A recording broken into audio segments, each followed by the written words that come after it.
こんにちは。今日は日本人にとっての告白、日本での告白の文化についてお話ししようと思います。まず、この告白っていう言葉の意味についてですけど、告白って言ってもいろんな告白があると思うんですよ。自分が今まで他の人に言わなかったこととか、言わなかった秘密を他の人に伝える、告白するっていう意味ですけど、この何もコンテクストがない状態で日本語で告白っていう言葉を聞くと、最初に思い浮かべるのが恋愛の告白なんですよね。自分の好きな人、彼氏になってほしい人、彼女になってほしい人とかパートナーになってほしい人に、自分が好きですっていう言葉を伝える。これがね、一般的な告白っていう言葉の日本語でのイメージなんで、今日はその恋愛的な意味の告白についてお話していくんですけど、いろんな人と僕話すんですよ。日本人だけじゃなくて外国の人と毎日話すんですけど、どうやらこう日本のこの告白の文化って結構特殊に感じる人が多いらしいんですよね。もちろん日本以外にもこういうが告白をする国とか告白をする文化ってあると思いますけど、どうやらその世界的に見るとこう日本の告白の文化って結構特殊だと感じる人が多いみたいなんで、今日はそれについてちょっとお話ししようと思います。まず皆さん、この自分の好きな人に告白したことありますか？好きですとかね、付き合ってくださいとか、したことありますかね？したことないっていう人も結構多いと思うんですけど、日本ではね、よくあるんですよ。で、その告白がよく起こるシチュエーションとして、ほとんどはね、あの学生の時ですよね。もちろん大人になってから告白する人も、もちろんいますし、それが一般的だと思うんですけど、多分日本人にとっても、この告白がよく起こる、告白が起こりやすい、イメージのシチュエーションっていうのはやっぱり学生の時なんですよね。その学校が終わった後に、LINE で、その学校が終わった後ちょっと、なんですかね、体育館の裏に来てくださいって LINE したり、あとは普通に LINE だけじゃなくて、直接ね、話したり、あとは何ですかね、その机、教室の机、みんな、1年間同じ机を使うんですよね。で、その机の中に、なんか小さいメモ、手紙みたいなのを入れて、で、この学校の後で体育館の裏に来てくださいみたいなことを書いて、それをメッセージとして伝えるとか、そういうこともいろいろあると思いますけど、そういう、予約ですよね。予約っていうか、その約束を作って、で、学校の後とか、あとは何ですかね、バレンタインデーの時とか、あと何かイベントがある日ですよね。その好きな人の誕生日とか、あと何ですかね、その体育祭、運動会とか、あとは学校の文化祭で、告白するっていうカップルっていうか、告白する人、僕も学生の時にいっぱい見てきたんですよ。男の人も女の人もいっぱいいたんで、僕もそう告白っていう、言葉を聞いて、その最初に思い浮かべるシチュエーションはやっぱり学生の時なんですね。もちろんさっきも言いましたけど、学生じゃなくなってからも、告白するシチュエーションって、いっぱいあるし、僕も聞いたことあるんですけど、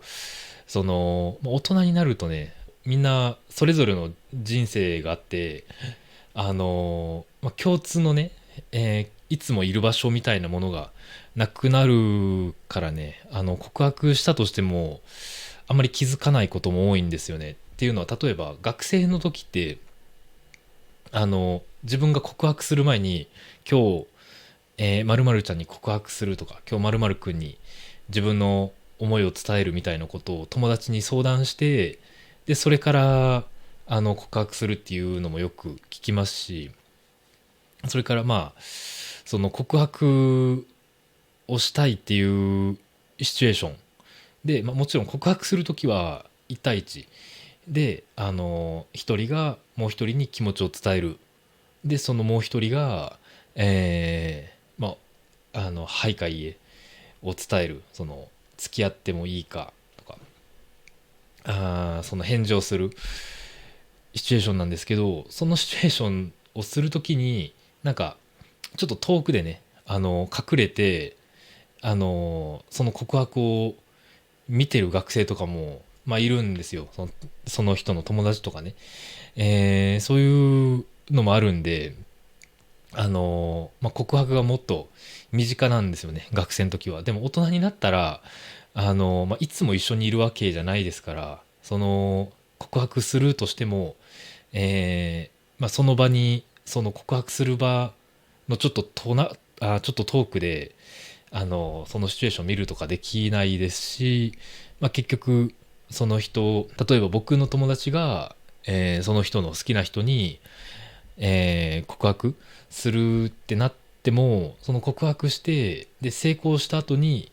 LINE で今日あの人に告白して成功したみたいなことを聞くぐらいですから、だんだんその告白の距離がね、年を取ると遠くなっていくんですよね。でそもそも大人になると、その彼氏彼女とかパートナーの関係だけじゃなくて、もう結婚し始める人もあのいますし、それがほとんどになるんでね、あんまりそのカップルになるとかそういうシチュエーションが減ってくるんで、やっぱり学生の時に告白っていうのがやっぱり人気だと思うんですけど、そうですね、よくあるのはやっぱり学校の後とか学校の中、学校の中だけじゃなくてもいいですけど、その学校の後で、どこかで会ってその告白するんですね。でその告白の状況をちょっと遠くで見る友達がいたり、告白の前に自分の友達に相談して、なんか、そのの自分の好きな人の好きなタイプを聞くとか、自分の好きな人の、え好きな服とか、そういうのを聞いたりする人もいるかもしれないですね。僕の告白の、経験について話すと、実は僕告白らしい告白をしたことがないんですよ。ちょっと恥ずかしがり屋なんで、えそうですね、そのなんか好きな人がいたとしても、なんか自分でね、なんか告白するのってちょっとハードルが高いなって思うんで、知ったことはないんですね。ありがたいことに、告白されたことは、女性から告白されたことはあるんですけど、自分から、したことがないんですよね。ちょっとダサいんですけど、僕はね、そういう経験ですね。で、された時は、ほとんど学校の中とか、バレンタインデーのこのチョコをもらう時に、そのなんかラブレターをもらったりとか、そういうことはありましたね。んで、日本でね、僕もこのエピソードがいくつかあるぐらい、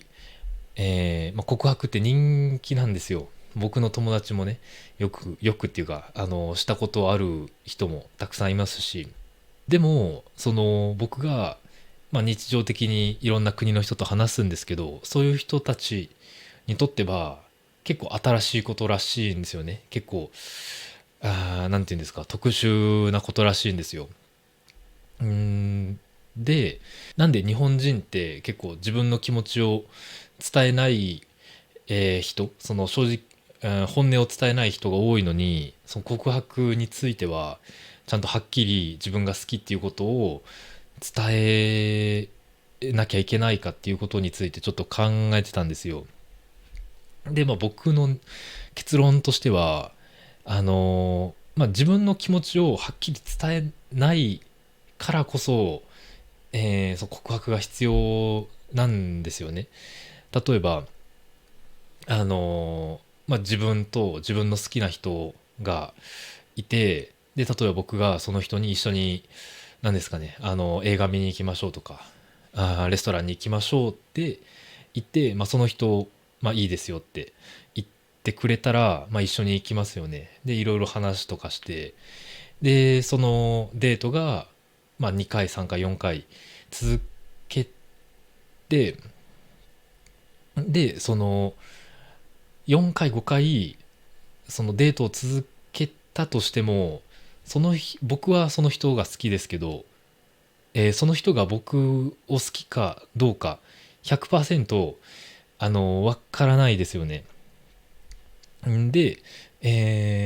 その自分のことを好きかわからない状況で、例えば何ですかね、手をつなぐとか、そういうことをするのはね、ちょっと、危ない、リスキーなことだと思うんで、なんか一般的に、客観的に考えると、